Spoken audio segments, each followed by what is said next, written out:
तो first class of A2 level P4।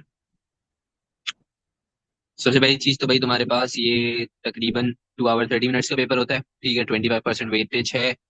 इसका threshold बनता है ए के लिए लिटरली अराउंड 62। नॉर्मली 55 से 62 के बिटवीन इसका थ्रेशोल्ड तुम्हें मिलता है। ठीक है, बेसिक चीजें अभी हम इसकी कवर करते हैं भाई। बेसिक पाइथन हमारे पास क्या है, we will be studying Python programming. ठीक है, स्टार्ट करते हैं भाई फ्रॉम द बेसिक थिंग्स। सबसे पहली चीज आती है भाई हमारे पास data types. If we talk about data types, इसके अंदर हमारे पास डेटा टाइप्स कितनी है और किस तरीके से। हमने कहा भाई सबसे पहली डेटा टाइप हमारे पास आती है स्ट्रिंग डेटा टाइप। ठीक है, जिसको हमें किस में लिखना होता है भाई, कोटेशंस के अंदर। ठीक है, या फिर इन्वर्टेड कॉमास के अंदर। After that we have integer, that is normal whole number values. Float, float यहाँ पर क्या कहलाता है भाई, जो हम सूडो कोड में रियल वैल्यूज पढ़ते थे वही उसको हम यहाँ पर क्या बोलते हैं, फ्लोट, यानी डेसिमल वैल्यूज। फिर वी हैव बूलियन वैल्यूज यानी two common comparative values. Normally इसके लिए हम सिर्फ और सिर्फ ट्रू और फॉल्स ही यूज कर रहे होंगे इन अवर पाइथन। ठीक है, तो इसके बाद आता है नन डेटा टाइप। तो इसकी वैल्यू एक हमने रखी है भाई, नन। तो अगर कहीं पर भी नन लिखा होता है तो भाई वो हमें डायरेक्टली क्या दे देता है, नन डेटा टाइप दे देता है। तो इतना ज्यादा ये इंपॉर्टेंट नहीं है, जस्ट फॉर द नॉलेज ये चीज मैंने यहाँ पर नोट डाउन करी है। अब बारी आती है कि भाई कैसे पता चलेगा कि जो भी तुम्हारा वेरिएबल है उसकी डेटा टाइप क्या है। डेटा टाइप फाइंड आउट करने के लिए ये हमारे पास एक छोटा सा सिंटेक्स है इसका।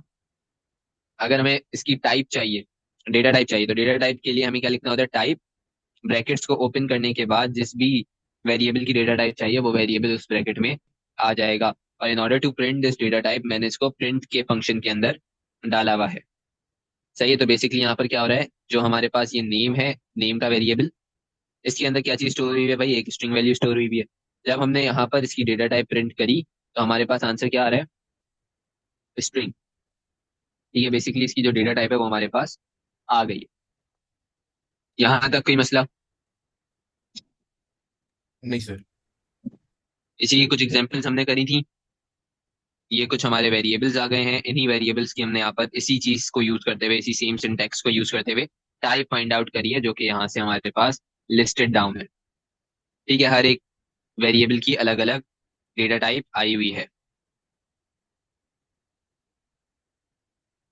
ठीक है, सो यहाँ पर हमने स्पोर्ट्स में नन रखा था तो नन टाइप आ रही है। टीचर में हमने यहाँ पर क्या रखा था भाई, ट्रू, तो यहाँ पर क्या आ रहा है, बूल आ रहा है। बूल का मतलब क्या होता है, बुलियन।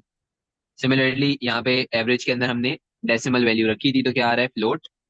यहाँ पर हमने यहाँ पे क्या रखा है भाई, यहाँ पर हमने रखा था एक इंटीजर वैल्यू तो क्या आ रहा है, INT। और यहाँ पर हमने एक स्ट्रिंग वैल्यू रखी थी तो क्या आ रहा है, STR। ठीक है भाई, चल। अब आते हैं कुछ ऑपरेटर्स के ऊपर। ये ऑपरेटर्स तुम्हें अपनी कंप्लीट P4 के अंदर हेल्प कर रहे होंगे, और जब आगे प्रोग्रामिंग करोगे पाइथन में तब भी हेल्प करेंगे। तो जस्ट टू मेमोराइज देम, इसको सारे के सारे यहाँ पर ऑपरेटर्स लिखे हुए, इसको याद कर लेना। Starting up with arithmetic operator, यानी मैथमेटिकल ऑपरेटर्स यहाँ पर कौन कौन से तुम्हारे पास हैं, एडिशन, सब्ट्रैक्शन के लिए माइनस, मल्टीप्लिकेशन के लिए स्टेरिक, डिवीजन के लिए स्लैश। अगर पावर लगाना है किसी भी चीज का तो क्या करना पड़ेगा भाई, डबल स्टेरिक लगाना होगा, और फिर उस पावर की वैल्यू लिखनी होगी, then it will automatically give you the answer. Mod हम फाइंड आउट करते थे, यानी रिमाइंडर हम फाइंड आउट करते थे, तो वो हम किस तरीके से फाइंड आउट करते हैं भाई, using this particular symbol of percentage. ठीक है, सिमिलरली असाइनमेंट वेरिएबल हमारे पास, असाइनमेंट ऑपरेटर हमारे पास कौन कौन से हैं, इज इक्वल्स टू, और फिर इन सब के साथ इक्वल्स टू लगा देंगे हम, तो हमारे पास वो सारी की सारी असाइनमेंट ऑपरेटर की तरह काम कर रही होती है। ठीक है, ये जो इक्वल्स टू है इसका काम क्या है, चीजों को असाइन करना। ठीक है, एक वैल्यू को दूसरे वेरिएबल में असाइन करना। अगर मैं यहाँ पर लिखता हूँ नेम, और मुझे पाए अपना सूडो कोड के अंदर उसके अंदर कोई नेम डालना है, तो मैंने यहाँ पर ये क्या किया भाई, नेम डाल दिया इस तरीके से, this is pseudo code. But अगर मुझे यही सेम चीज कन्वर्ट करनी है किसमें, पाइथन में, तो क्या होगा, वेरिएबल आ गया, इज इक्वल्स टू लगेगा यहाँ पर एक दफा, और फिर उसके बाद यहाँ पर क्या आ गया, जो वैल्यू डालनी है इसके अंदर असाइन करनी है वो वाली वैल्यू आ गई। तो this is equals to operator in Python. यहाँ तक कोई मसला? नहीं सर। ठीक है, सिमिलरली मैंने कहा तुम्हारे पास ए के अंदर क्या चीज स्टोर हुई हुई है 5। ठीक है। अब मैंने कहा कि भाई इसके अंदर +1 करके स्टोर करो। जब ये काम हम लोग करते थे सूडो कोड में तो क्या करते थे, a = a+1। ठीक है, +1 मुझे करना था तो मैंने यहाँ पे a = a+1 किया। पाइथन के अंदर जब तुम्हें यही सेम काम करवाना होगा तो क्या करोगे, a+=1। बस ये काम होगा इसका। ये क्या करेगा भाई, जो भी ए की वैल्यू इसके अंदर 1 को ऐड करेगा और दोबारा से स्टोर कर देगा किधर, ए के अंदर। Same goes for minus, same goes for multiply, same goes for divide, same goes for modulo and same goes for power. हाँ ए चलो प्लस। इसको हम देख लेंगे आगे। हम इसको आगे देखते हैं। अगली चीज है भाई तुम्हारे पास रिलेशनल और comparison operator. Relational comparison operator के अंदर क्या होता है भाई, तुम बेसिकली दो चीजों को कंपेयर कर रहे हो या फिर रिलेट कर रहे हो। फॉर एग्जाम्पल मैंने कहा भाई तुम कंपेयर कर रहे हो कि तुम्हारे पास जो ए है that is greater than B. A के अंदर तुमने 5 डाला हुआ है, बी के अंदर तुमने 10 डाला हुआ है, एंड यू आर कंपेयरिंग कि जो तुम्हारा ए है वो बी से क्या है, बड़ा है। ठीक है। This thing comes under relational and comparison operators. कौन कौन से ऑपरेटर्स हैं, एक है डबल इक्वल्स टू, एक है this one not equal to, एक है हमारे पास greater than, less than, greater than equal to और लेस देन इक्वल टू। ठीक है। तो अभी यहाँ पर जब भी तुम्हें दो चीजों को कंपेयर करना है, तुमने कहा कि भाई नेम के अंदर हमने क्या चीज डाली है भाई, मैंने कहा भाई नेम के अंदर हमने एक वैल्यू डाल दी है दिस। ठीक है। अब मैंने यहाँ पर क्या कहा कि भाई क्या name double equals to Ayan है या नहीं। ठीक है, तो इसका क्या मतलब हुआ, इसका मतलब हुआ कि भाई तुम यहाँ पर क्या कर रहे हो, इस वैल्यू को इस वैल्यू से कंपेयर कर रहे हो, क्या ये दोनों चीजें इक्वल है या नहीं। ठीक है, क्या ये बात समझ आ गई। जी सर। अगली चीज है भाई लॉजिकल ऑपरेटर। लॉजिकल ऑपरेटर वही है नॉट, एंड और जैसे हम लोग लगाते थे कि भाई अगर हमारे पास ये एक कंडीशन एंड ये दूसरी कंडीशन, सिमिलरली ये एक कंडीशन और ये दूसरी कंडीशन, फिर सिमिलरली एक चीज तुम्हें अगर याद हो एएस से, तो हम एक चीज यूज करते थे नॉट स्वैप। तो ये जो नॉट है वो इन्वर्स कर देता था। ठीक है, तो सारी चीजें ये वही वाली है लॉजिकल ऑपरेटर। क्लियर है भाई। जी सर।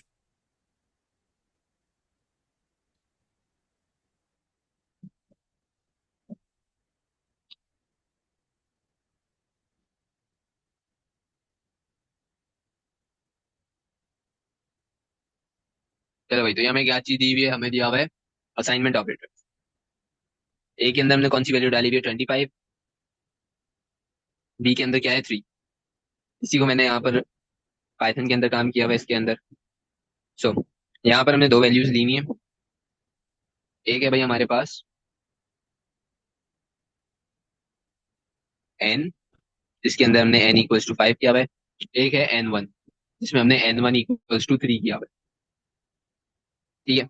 अब देखो हम सारे के सारे ऑपरेटर्स को यूज कर रहे हैं। पहला ऑपरेटर क्या था भाई, +=। जब हमने यहाँ पर n में +=1 किया, ठीक है, जब हमने यहाँ पर n में +=1 किया तो हमारे पास क्या हुआ, हमारे पास ये वाला काम हुआ। यानी जो भी n के अंदर स्टोर्ड है उसके अंदर +1 होगा और फिर वो दोबारा से स्टोर हो जाएगा कहाँ पर, n के अंदर। ठीक है। तो n में क्या स्टोर था भाई, 5। तो यहाँ पर हमारे पास 5 क्या हुआ, प्लस हुआ 1 के साथ, आंसर जो भी आया वो वापस कहाँ पे स्टोर हो गया, n में। तो अगर तुम यहाँ पर इस चीज को जब हमने पहली दफा प्रिंट किया तो हमारा आंसर क्या आ रहा है, ये देख लो, 6 आ रहा है। ठीक है भाई, हमारा आंसर क्या आ रहा है, 6 आ रहा है, जो कि हमारा एक्सपेक्टेड था। ठीक है। सिमिलरली आगे बढ़ते हैं। ये चीज समझ आ गई, +=2। जी सर।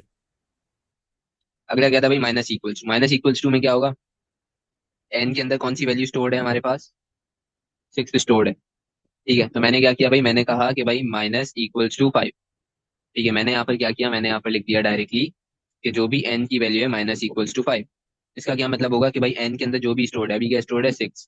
6 किसके साथ सब्ट्रैक्ट होगा, 5 के साथ। और आंसर क्या आया, 1। जो भी आंसर आया ये आंसर उठ के कहाँ पे चला जाएगा, n के अंदर। ठीक है, इसीलिए जब हमने n को यहाँ पर प्रिंट किया तो यहाँ पर देख लो भाई आंसर क्या आ रहा है, 1 आ रहा है। सही है, यहाँ तक बात समझ आई। जी सर।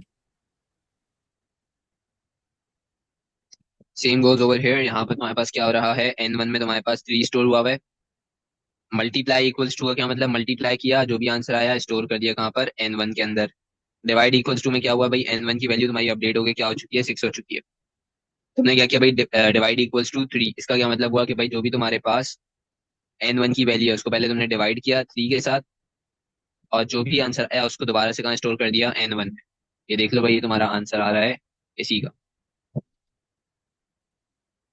सिमिलरली अब बारी आती है भाई power equals to. Power equals to के अंदर क्या हो रहा है भाई, पावर इक्वल्स टू के अंदर तुम्हारे पास तुमने क्या किया भाई, N1 की पावर इक्वल्स टू 3, यानी तुम्हारे पास जो आंसर है 2.0, तुमने इस 2.0 को क्या किया हुआ है, पावर 3 किया हुआ है। ठीक है, तो जो भी तुम्हारे पास आंसर आएगा, क्योंकि पावर इक्वल्स टू लगा हुआ है, तो वो जाकर दोबारा से स्टोर होगा किधर, N1 में। इसीलिए इसका आंसर यहाँ पे क्या शो कर रहा है, 8 शो कर रहा है। ठीक है, फिर उसके बाद मॉड्यूलो। मॉड्यूलो में क्या होता है भाई, 8 तुम्हारे पास क्या है, 8 तुम्हारे पास इवन नंबर है। ठीक है, मॉड्यूलो क्या करता है, रिमाइंडर देता है। ठीक है, मॉड्यूलो क्या करता है, रिमाइंडर देता है।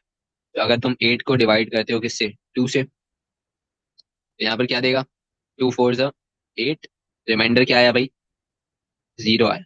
ये क्या करेगा भाई, N1 के अंदर रिमाइंडर डाल देगा, यानी अब ये 0 उठ के कहाँ गया है, N1। जब प्रिंट किया तो इसका आंसर क्या आया तुम्हारे पास, 0.0। यहाँ तक कोई मसला। नहीं सर। चल आगे बढ़ते हैं। रिलेशनल ऑपरेटर्स भाई हमने यहाँ पर किए में, double equals to, not equal to, greater than equal, greater than equal to, less than equal to, greater than और लेस देन। चल अब अगली चीज पर आते हैं। अगला है कि भाई किस तरीके से इनपुट लोगे किसी भी पाइथन प्रोग्राम के अंदर। ठीक है, अगर तुम्हें इनपुट चाहिए किसी भी यूजर से, तो इनपुट लेने का तरीका क्या हो, दो तरीके होते हैं, एक होता है विद प्रॉम्प्ट, एक होता है विदाउट प्रॉम्प्ट। ठीक है, विद प्रॉम्प्ट के अंदर क्या होगा कि भाई वही जैसे हम लोग सूडो कोड में एक प्रॉम्प्ट देते थे फिर इनपुट लेते थे, सिमिलरली यहाँ पर भी वही काम। विदाउट प्रॉम्प्ट में क्या होगा कि भाई तुमने डायरेक्टली इनपुट ले लिया। ठीक है, जैसे लेते थे सूडो कोड के अंदर इनपुट N1 N2 N3 इस तरीके से, वो क्या था विदाउट प्रॉम्प्ट। यहाँ पर भी वो क्या है, विदाउट। ठीक है भाई, कोई मसला। नहीं सर। इनपुट क्यों करा रहे हो, इनपुट करवा रहे हो ताकि तुम वैल्यू को कहाँ पे स्टोर कर दो, एक वेरिएबल के अंदर, सही है, या किसी एरे के अंदर। फिर उसके बाद हमने कहा कि भाई इसकी एग्जाम्पल क्या है, कैसे विदाउट प्रॉम्प्ट के बगैर कैसे तुम जो है इनपुट लोगे, यानी प्रॉम्प्ट के बगैर तुम कैसे इनपुट लोगे। विदाउट प्रॉम्प्ट इनपुट लेने के लिए तुम्हारे पास एक वेरिएबल होना चाहिए जिसके अंदर तुम इनपुट ले रहे हो, और ये तुम्हारा इनपुट का कमांड, सही है, इनपुट की कमांड है तुम्हारी। ये जैसे ही तुम यहाँ पर लिखोगे तो ये तुम्हारे पास जो भी यूजर है वो इनपुट कर पाएगा। If you not writing this, your user can not input data. सही है, इनपुट की डिफॉल्ट डेटा टाइप, जो भी चीज तुम इनपुट करो उसकी डिफॉल्ट डेटा टाइप क्या होगी, स्ट्रिंग होगी। ठीक है, विद प्रॉम्प्ट पर आते हैं। विद प्रॉम्प्ट के अंदर तुम्हारे पास क्या है, विद प्रॉम्प्ट में भी जो वैल्यू है वो जाके स्टोर होगी किसी वेरिएबल या एरे के अंदर। सेकेंडली हमें यहाँ पर भी क्या लिखना पड़ेगा भाई, कोई ना कोई वेरिएबल लिखना पड़ेगा जिसमें तुम इनपुट ले रहे हो। नॉर्मली हम सूडो कोड में कैसे लिखते थे, पहले हम लिखते थे इनपुट, फिर उसके बाद मैसेज आता था, फिर उसके बाद जाकर वैल्यू अपना वेरिएबल आते थे। इसमें तुम्हारे पास वेरिएबल पहले आएगा, इनपुट बाद में आएगा। ठीक है, सो अब यहाँ पर तुम्हारे पास क्या है भाई, यहाँ पर इसके अंदर ये तुमने एक छोटा सा मैसेज प्रिंट किया है। सही है, तो सबसे पहले मैसेज लिखा हुआ आएगा, उसके बाद जो भी तुम इनपुट करना चाह रहे हो वो इनपुट तुम दे सको। It prints message to tell the user what to input. अगर ये चीज हम नहीं डालते तो सिर्फ और सिर्फ एक कर्सर आ रहा होता है in order to give input. अब यूजर को नहीं पता कि यहाँ पर उसको अपना नाम डालना है, यहाँ पर उसको अपनी एज डालनी है, यहाँ पर उसको अपना कॉन्टेक्ट डिटेल्स डालनी है, उसको क्या डालना है। तो इसीलिए विद प्रॉम्प्ट काम करना जरूरी है। अगर तुम इनपुट कर रहे हो डेटा विदाउट प्रॉम्प्ट तो उसका सिंटेक्स किस तरीके से है भाई, इस तरीके से। ठीक है, इन आई एन टी क्यों लगाया मैंने, ताकि हम यहाँ पर इंटीजर डेटा टाइप के अंदर वैल्यू को इनपुट कर सकें। इंटीजर के अलावा कोई भी वैल्यू इधर इनपुट नहीं हो। अगर मैं आईएनटी नहीं लगाता हूँ और स्टिल जो इनपुट है मेरा num1 में वो 5 है, तो इसकी डेटा टाइप क्या होगी, स्ट्रिंग होगी। ठीक है, डिफॉल्ट डेटा टाइप हमेशा स्ट्रिंग रहती है। फिर उसके बाद सेम थिंग यहाँ पर भी हमने करी हुई है, इनपुट किया हुआ है INT input enter your contact number, ये क्या आ गया हमारा, प्रॉम्प्ट आ गया या फिर मैसेज आ गया। इसके बाद यूजर को जो भी चीज डालनी है वो यूजर डाल सकता है। यहाँ तक कोई मसला। नहीं सर। अगली चीज है भाई हमारे पास आउटपुट। आउटपुट क्यों करते हैं हम, आउटपुट इस वजह से करते हैं कि जो भी वैल्यू हमारे आइडेंटिफायर हमारे वेरिएबल कांस्टेंट एरे के अंदर स्टोर हुई भी है उसको हम क्या कर सकें भाई, डिस्प्ले कर सकें।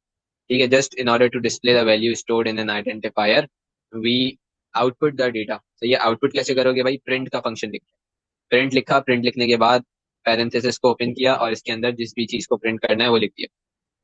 ठीक है। अगर तो कोई मैसेज प्रिंट करना है तो उसके लिए इस फॉर्मेट को यूज करना जरूरी है, यानी कोटेशन मार्क्स आने जरूरी हैं। कॉमा के बाद क्या आएगा? ठीक है, कॉमा के बाद हमारे पास क्या आएगा? वेरिएबल का नाम आ जाएगा। जो भी वेरिएबल है, अगर उसका डेटा अटैच करना है, नहीं अटैच करना तो बस सिर्फ और सिर्फ ये चीज लिख दी तो ये भी हमारे पास प्रिंट हो जाएगी। सही है। फिर थर्ड मेथड क्या होता है भाई? ये वाला मेथड था विदाउट प्रॉम्प्ट, कि डायरेक्ट तुमने अपने यहाँ पे वेरिएबल रख दिया। ये मेथड था विद प्रॉम्प्ट, कि तुमने यहाँ पर मैसेज किया और फिर उसके बाद एक वैल्यू डाल दी, यानी वेरिएबल लगा दिया इसके अंदर। फिर होता है फॉर्मेटेड मेथड। फॉर्मेटेड मेथड में क्या होता है कि ना तुम प्रिंट एफ कर रहे होते, यानी तुमने प्रिंट लिखा अपना, जो भी तुम्हारे पास पैरेंथेसिस है ओपन किया, एफ लिखा और फिर उसके बाद इसके आगे स्ट्रिंग स्टार्ट कर दी। इसमें ये होता है कि भाई तुमने डायरेक्टली स्ट्रिंग के कोटेशंस ओपन किए, स्ट्रिंग के कोटेशंस बंद किए, सारी चीजें इसी के अंदर आएंगी। अगर तुम्हें इस तरीके से कोई वैल्यू भी प्रिंट करनी है तो वैल्यू तुम्हें किसमें करके प्रिंट करनी होगी? एक कर्ली ब्रैकेट के अंदर। ठीक है भाई, this is known as formatted print.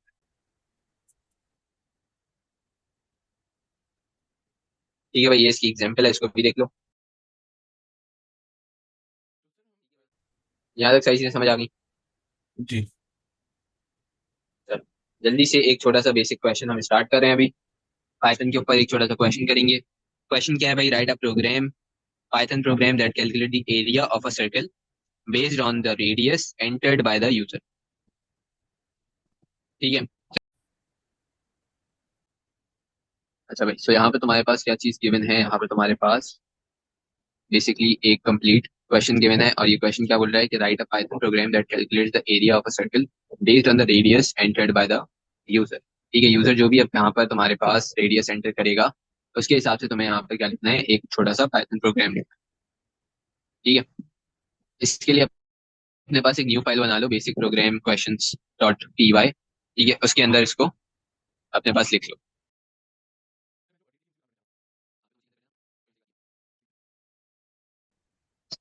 चलो, तो यहाँ पे तुम्हारे पास क्या है?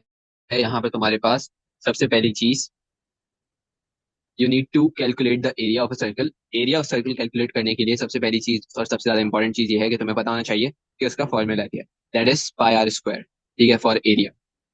पाई की वैल्यू तुम्हें सबसे पहले इनिशियलाइज करनी होगी। मैंने कहा भाई पाई की वैल्यू हम इनिशियलाइज कर देते हैं 3.142। ठीक है, ये हमने एक पाई की वैल्यू इनिशियलाइज कर दी। ठीक है, उसके बाद मैंने कहा भाई हमारे पास हमें क्या चीज कैलकुलेट करना है? एरिया कैलकुलेट करना है। सो एरिया कैलकुलेट करने के लिए you need to first of all enter the radius. ठीक है, तो रेडियस तुम्हें इनपुट लेना होगा। मैंने कहा भाई मैंने यहाँ पर एक वेरिएबल ले लिया रेडियस का, और इसके अंदर मैं क्या करवा रहा हूँ? इनपुट करवा रहा हूँ रेडियस ऑफ अ सर्कल। ठीक है, radius could be in floating values. मैंने लिखा भाई यहाँ पर फ्लोट, और डायरेक्टली इसके अंदर हम इनपुट ले रहे हैं। ठीक है, क्योंकि रेडियस एक हमारे पास लेंथ है, so it could be in point value या फिर डेसिमल वैल्यू। ठीक चलिए, है, सो क्वेश्चन है। अब मैंने जैसे 3 पॉइंट, जैसे आपने इधर लिखा हुआ है रेडियस के नीचे आपने फ्लोट लिखा हुआ है, तो वैसे ही 3.1 फ्लोट है, तो पहले आपने रियल क्यों नहीं लिखा? अच्छा, यहाँ पे तुम क्या कर रहे हो भाई? यहाँ पे तुम बेसिकली अपने पास इनिशियलाइज कर रहे हो वैल्यू। ठीक है, ड्यूरिंग इनिशियलाइजेशन तुम यहाँ पर कोई भी इस तरीके की चीज अपलोड वगैरह यहाँ पर नहीं लगाओ। ठीक है, बिकॉज यू आर इनिशियलाइजिंग। लेकिन अभी तुम क्या कर रहे हो भाई? अभी तुम इनपुट ले रहे हो अपने पास, और जब तुम इनपुट ले रहे होते हो, मैंने कहा था कि भाई जब भी तुम इनपुट लोगे तो उसकी इनिशियल वैल्यू क्या होगी? स्ट्रिंग डेटा टाइप में होगी।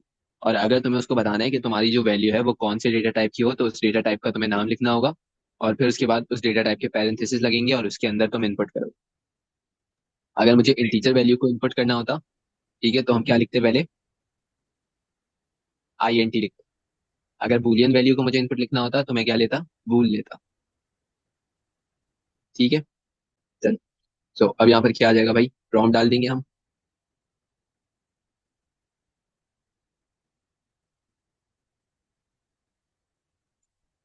Enter the radius of the circle, और यहाँ पर हमने इसके लिए जगह छोड़ दी। अब आते हैं और कैलकुलेट करते हैं भाई area. So area is equals to pi multiply by radius multiply by radius. ठीक है भाई, यहाँ तक की मसला। हाँ,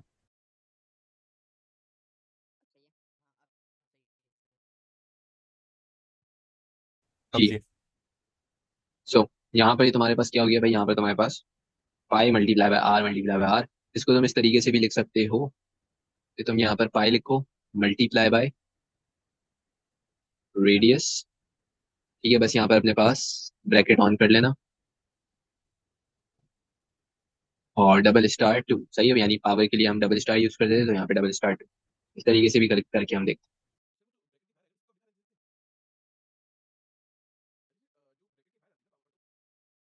नहीं, इसमें अंदर आई। सही। ठीक है, सो प्रिंट हम कर लेते हैं area of the circle. Area of circle is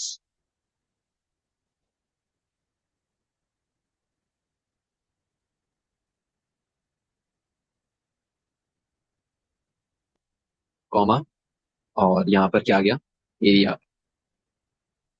ठीक है, यहाँ पर इनपुट कर लेते हैं भाई, मैंने कहा टू इनपुट कर लेते हैं। तो जब हम यहाँ पर टू को इनपुट कर रहे हैं तो एरिया ऑफ सर्कल क्या आ रहा है, 12.568 आ।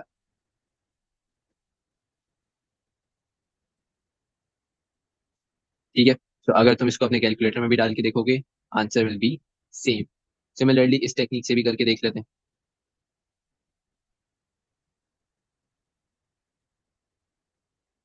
ठीक है, चल इससे भी करके देख लेते हैं भाई। Same input two, same answer 12.568। You can do it in either way, by power method और बाय मल्टीप्लाई।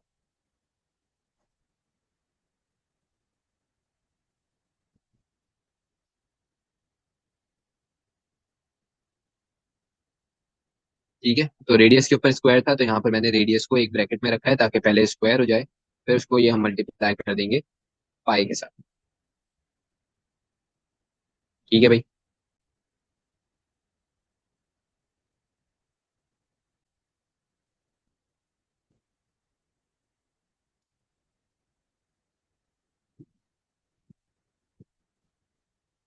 ठीक है भाई, ये तुम्हारा क्वेश्चन आ गया। क्वेश्चन तुम्हारे पास क्या है, right a Python programme that accept the user's first and last name and print them in reverse order with a space between them। ठीक है, तो जल्दी से तुम इसको जरा सॉल्व करो, बल्कि इसको मैं ही सॉल्व करवा रहा हूँ। सबसे पहले क्या करना है, तुम्हें पाइथन प्रोग्राम लिखना है एक। ठीक है, जिसके अंदर तुम क्या कर रहे हो, यूजर का फर्स्ट नेम ले रहे हो, यूजर का लास्ट नेम ले रहे हो। ठीक है, फिर उसको प्रिंट कर रहे हो क्या, रिवर्स ऑर्डर के, और उन दोनों के बीच में क्या आना चाहिए, स्पेस भी आना चाहिए। ठीक है, तो ये चीज देखते हुए हमने कहा कि भाई इसको सॉल्व करते हैं जल्दी से। सो सबसे पहले हमें क्या लेना है भाई, फर्स्ट नेम लेना है। सो यहाँ पे तुम्हारे पास क्या हो रहा है भाई, यहाँ पे तुम्हारे पास तुम्हें फर्स्ट नेम और लास्ट नेम लेना है। तो मैंने कहा भाई एफ एन नाम का मैं यहाँ पर एक वेरिएबल बना रहा हूँ। ठीक है, और इसके अंदर मैं क्या चीज इनपुट ले रहा हूँ, फर्स्ट नेम ले रहा हूँ। ठीक है, फर्स्ट नेम इनपुट लेने के लिए सबसे पहले क्या बोलेंगे, एंटर फर्स्ट नेम ऑफ।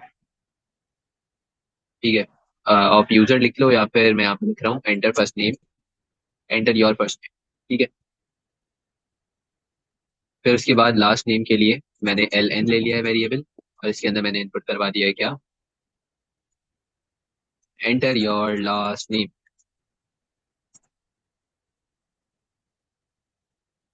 सही है, दो चीजें इनपुट हो गई। अब तुम्हें एक फुल नेम बनाना है, तो मैंने कहा भाई फुल नेम, स्पेस दे नहीं सकते तो अंडर स्कोर से मैं इसको कंबाइन कर रहा हूँ। और अब यहाँ पर हम क्या कर रहे हैं भाई, स्टोर करवा रहे हैं यूजर का फर्स्ट नेम और last name in full name. ठीक है, चल। सो मैंने कहा कि भाई यहाँ पर तुम्हें अगर फुल नेम इसका बनाना है तो हमें इसको किस ऑर्डर में बनाना है भाई, रिवर्स ऑर्डर के अंदर। रिवर्स ऑर्डर में बनाने का क्या मतलब होगा कि पहले लास्ट नेम आएगा फिर फर्स्ट नेम आएगा। तो मैंने कहा भाई पहले लास्ट नेम, फिर उसके बाद यहाँ पर आएगा फर्स्ट नेम। ठीक है, पहले लास्ट नेम आएगा फिर उसके बाद क्या आएगा, फर्स्ट नेम आएगा। फिर हमने इसको रिवर्स ऑर्डर में कर लिया अपने पास। ठीक है भाई। अच्छा, यहाँ पर हमें स्पेस भी देना। ठीक है, reverse order with space between the, space देने के लिए हमें यहाँ पे क्या करना होगा, स्पेस देने के लिए हमें यहाँ पर एक एम्प्टी स्ट्रिंग डालना होगा, जिसके अंदर हमें एक छोटा सा स्पेस दे देंगे, ताकि हमारे जो भी लास्ट नेम और फर्स्ट नेम है उनके आपस में स्पेस आए। ये जो प्लस का साइन है, ये plus sign is for concatenation. ठीक है, यहाँ पे कॉन्केटिनेशन हो जाएगी। चल, लेट्स सॉल्व इट।